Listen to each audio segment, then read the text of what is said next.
Likas sa tao ang paghahangad na gumawa ng mabuti. Sa pag-aakala ni kapatid na Christopher Yu na nababanal siya sa pagiging alagad ng simbahang Katoliko, ay sinikap niyang maging isang pari. Subalit, ano ang mabigat niyang dahilan upang ito'y kanyang talikuran? Yan po ang itatampok namin sa inyo ngayon dito po sa programang Landas ng Buhay.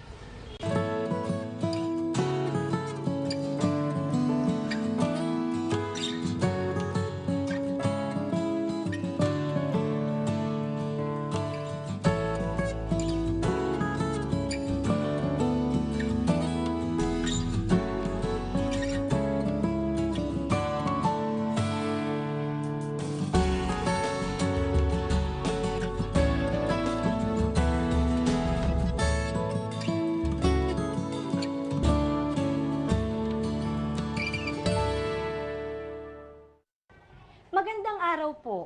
Sa edisyong pong ito ng programang Landas ng Buhay, makakapanayam po natin si kapatid na Christopher Yu. Kapatid na Christopher, kamusta po kayo? Mabuti naman po, kapatid na Jing. Chris, kayo po ay isang dating pare, tama Opo. po?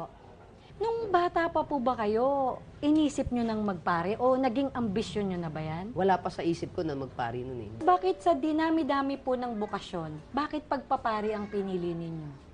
Nagsimula ito nung kasama ako ng mga pari. Pagkatapos ko ng high school, nag-first year college ako ng Marine Engineering. And then, after nun, hindi ko gusto yung course eh. Kasi yun ang gusto ng father ko na course na kunin ko. Wala, blanco pa ako eh. Kumbaga sa course na kukunin ko. So, dumating yung time na dahil nga magulo yung isipan ko, dahil nagkahiwalay yung mga magulang ko nang mag-abroad ang mother ko, ako ngayon ay naimbitahan ng kaklase ko na doon muna manirahan sa kanila. Okay. So, nung nanirahan ako sa kanila, si Nanay Miling ay lagi siya nagro-rosary sa bahay. Kasama niya yung mga anak niya. Pagtungtong ng alas 6 yun, nandoon na ako sa bahay nila. So, siyang nag-impluwensya sa inyo sa Katolisismo? Yung si Nanay Miling yung nagturo sa akin, the way I pray the rosary. Tapos nagkaroon ng pagkakataon na si Nanay Miling ay inibitahan ako pumunta sa Sacrifice Valley, Hermosa, Bataan. During that time, magulo yung kaisipan ko nga, nagkaroon ng way para magkaroon ako ng peace of mind dun sa lugar na yun. At nasumpungan ko doon yung dito siguro magiging masaya ako at tahimik ang buhay na makapaglingkod din sa Diyos at sa mga tao.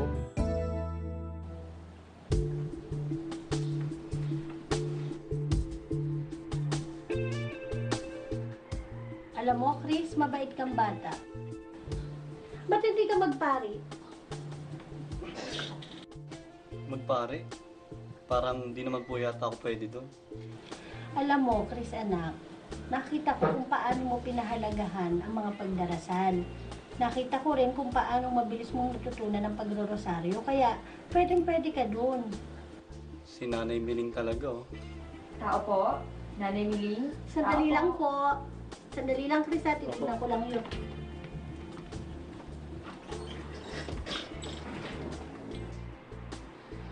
Bakit kaya nasabi ni Nanay Miling na magpari ako? Ano kaya nakita niya sa akin? Nung time na ako ay nag-8 anyos, dito na nagsimula yung bukasyon na ako ay maglingkod bilang Knights of the Altar sa simbahan.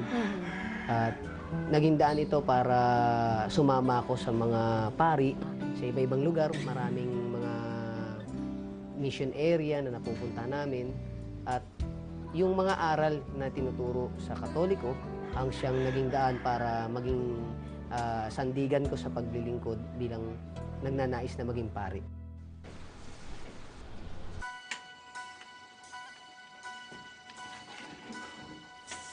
Ano po, Nay? Kaawaan ka ng Diyos.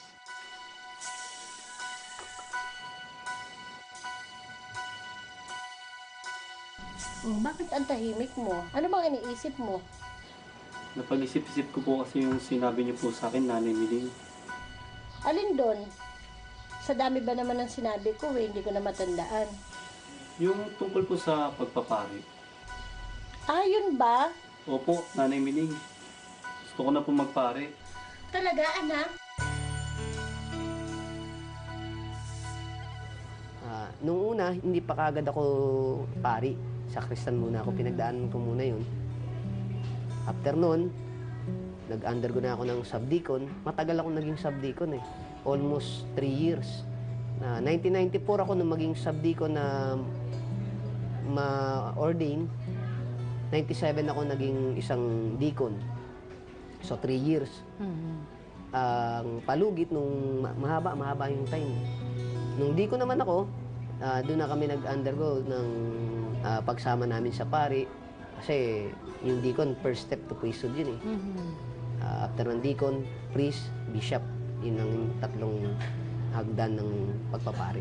Matagal na panahon akong nag-undergo ng formation sa St. John the Baptist Seminary sa Hermosa, Bataan.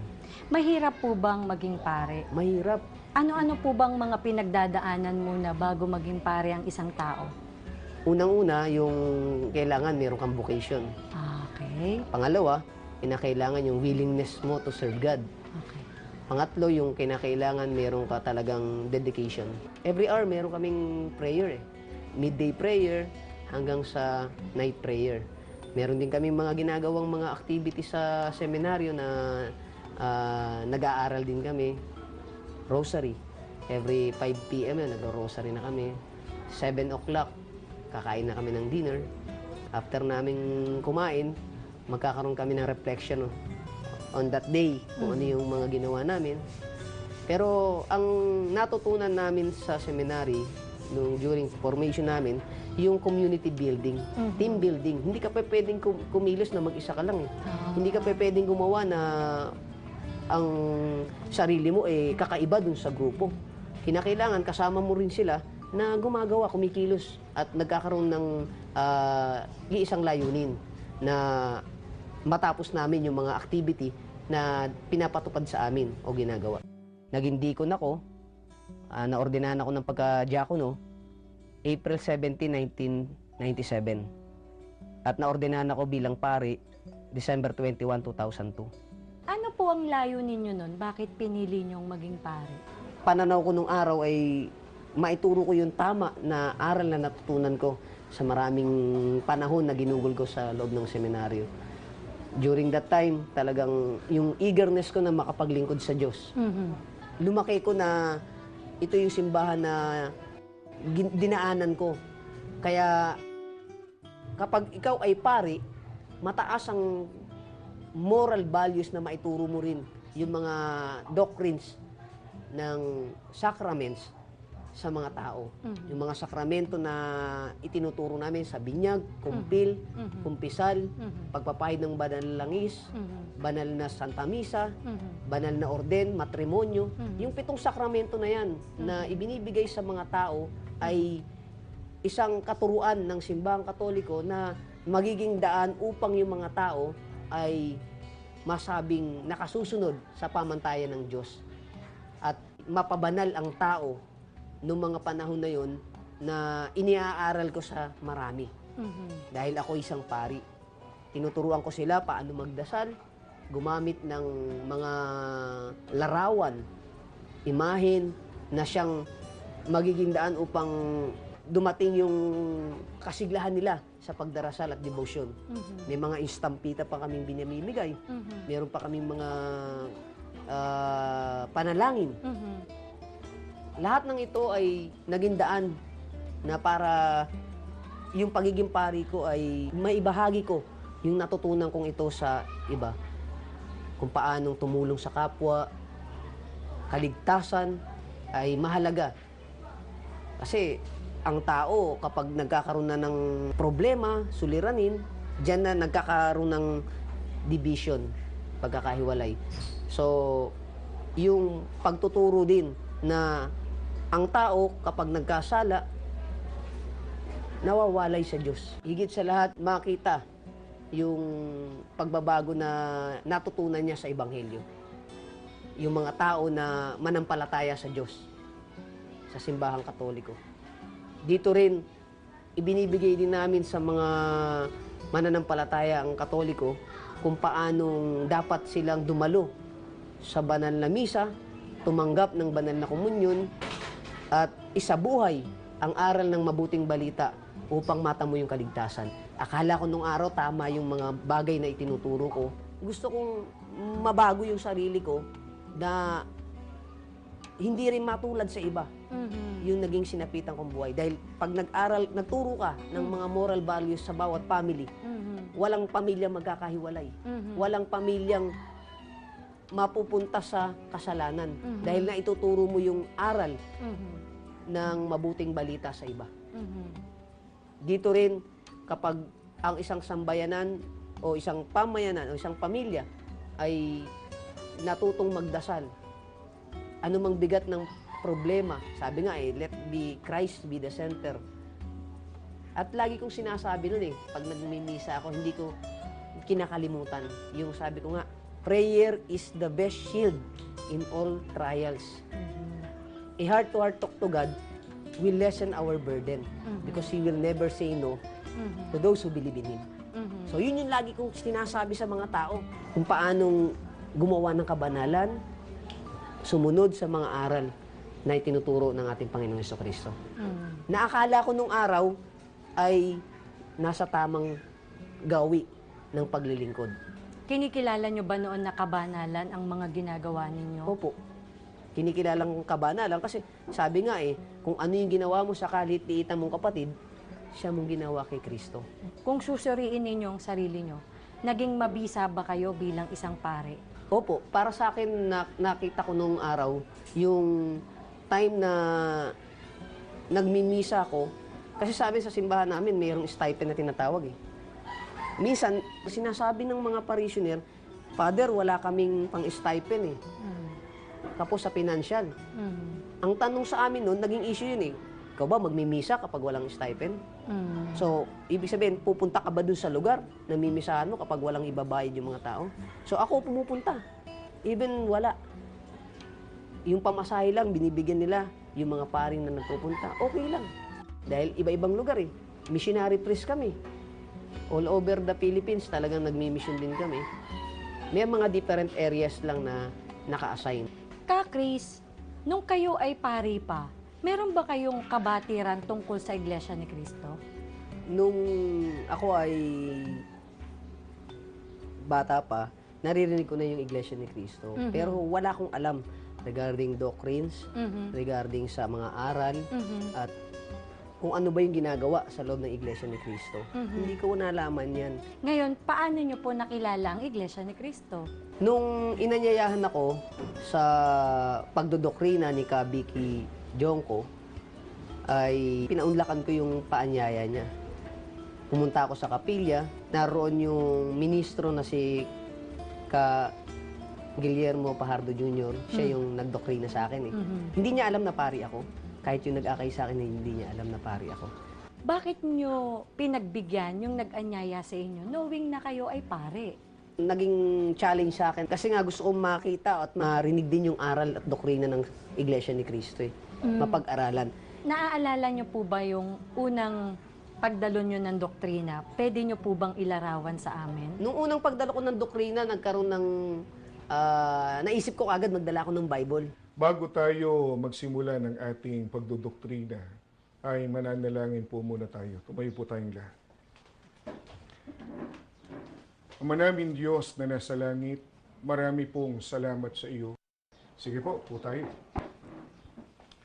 Ang leksyon po na ating pag-aaralan ngayon, utos ni Kristo na ang sino mang ibig maligtas ay dapat na maging iglesia ni Kristo.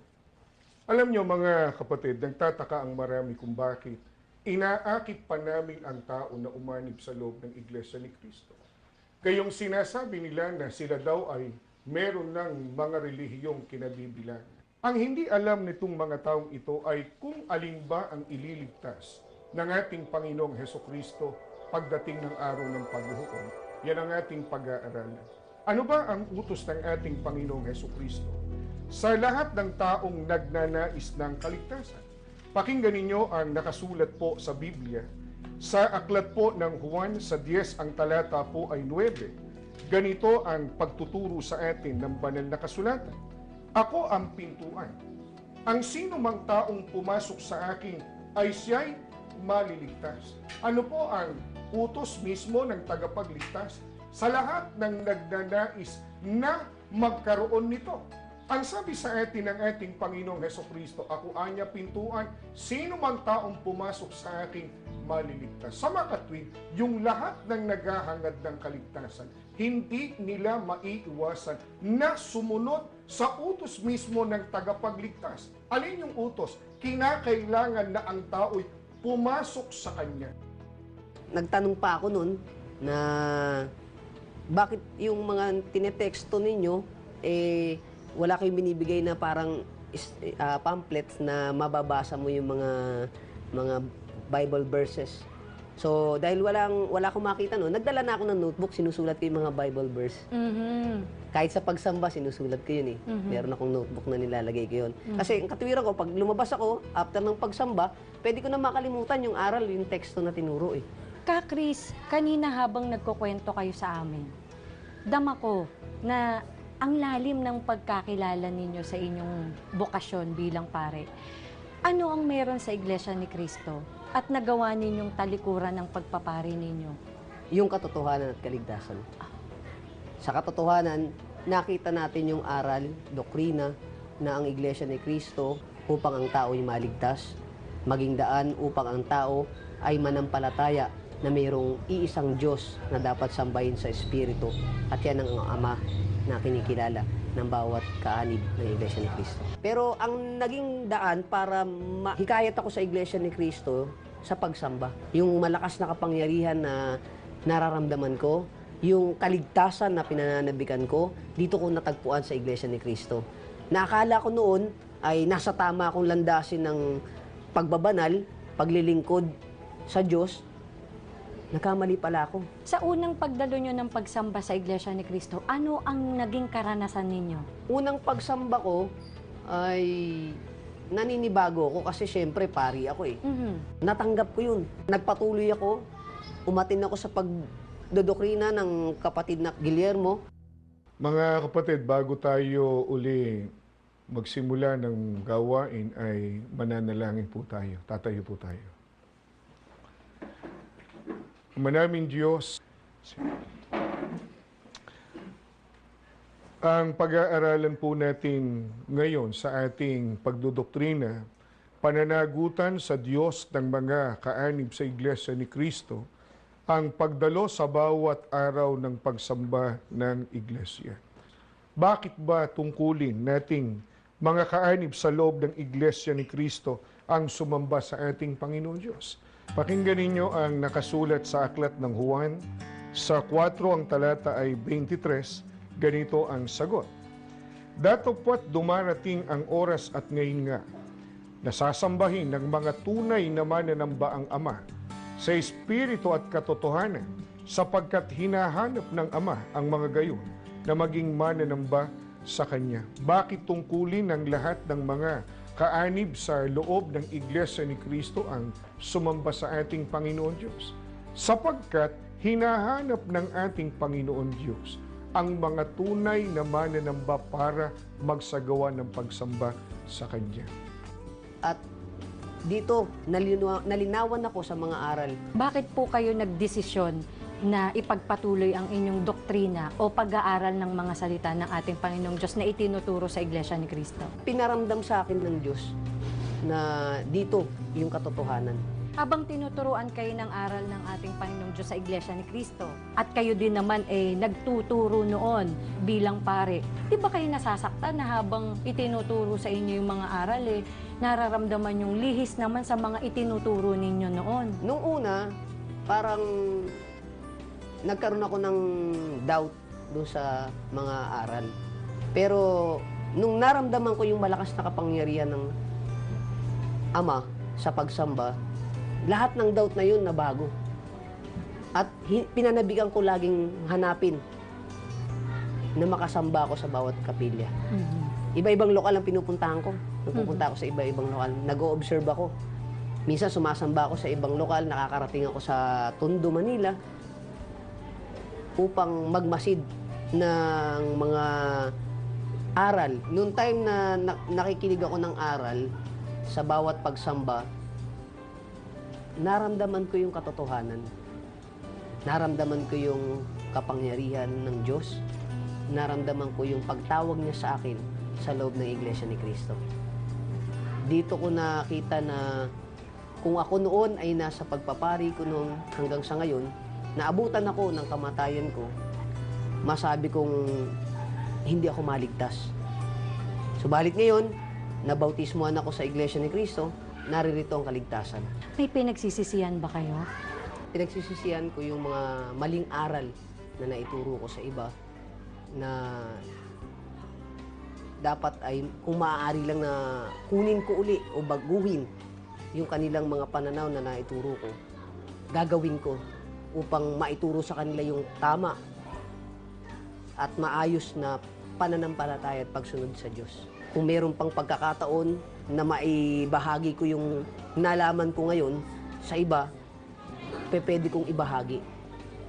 Sa panahon na ako'y pari, yung pagtuturo ng mga sakramentong hindi dapat nagawin at talihis sa aral na natutunan ko sa Iglesia ni Cristo ay dapat kong maipaunawa sa kanila at mapabago at makita nila na dito ang katotohanan, dito ang kaligtasan upang ang bawat tao na nabigyan ko ng aral nung ako'y pari pa, mabigyan ko sila ng pagsasaayos sa kanilang buhay.